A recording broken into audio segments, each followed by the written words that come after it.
What do you think with your students that perform in WGI Winds, what would you consider unique about performing for that activity compared to the solo and ensemble, the concert bands, the marching band even? Yeah. The intimacy between the performance area and the audience. That is probably, I think everybody can agree with that.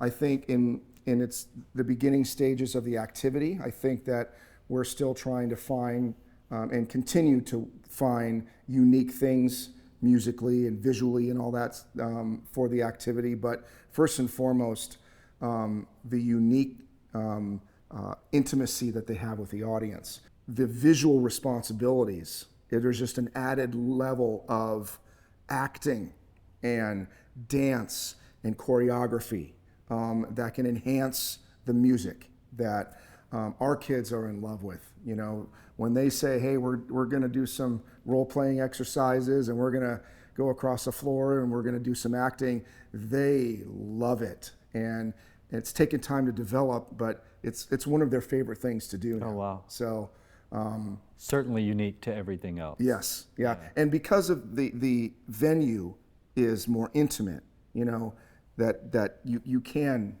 bring that across. And the kids can see the reaction of the audience too, which adds to their experience. If directors were thinking about starting a winds group or dipping their toe in the water, what advice would you have for them? Get some help.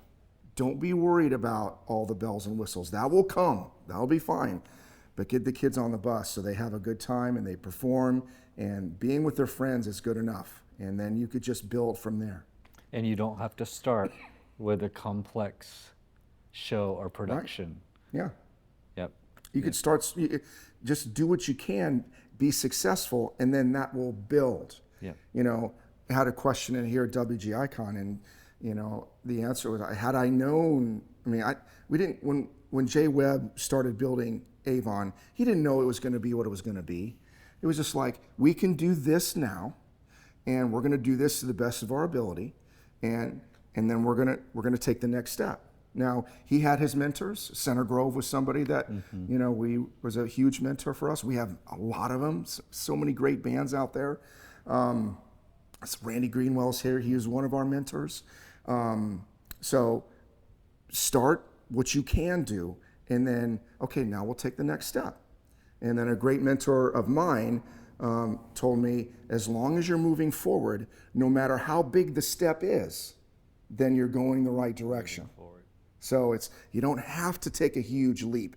Maybe it's a small step, but you're moving in the right direction, and you keep challenging your kids, and you give them a great experience and a great memory.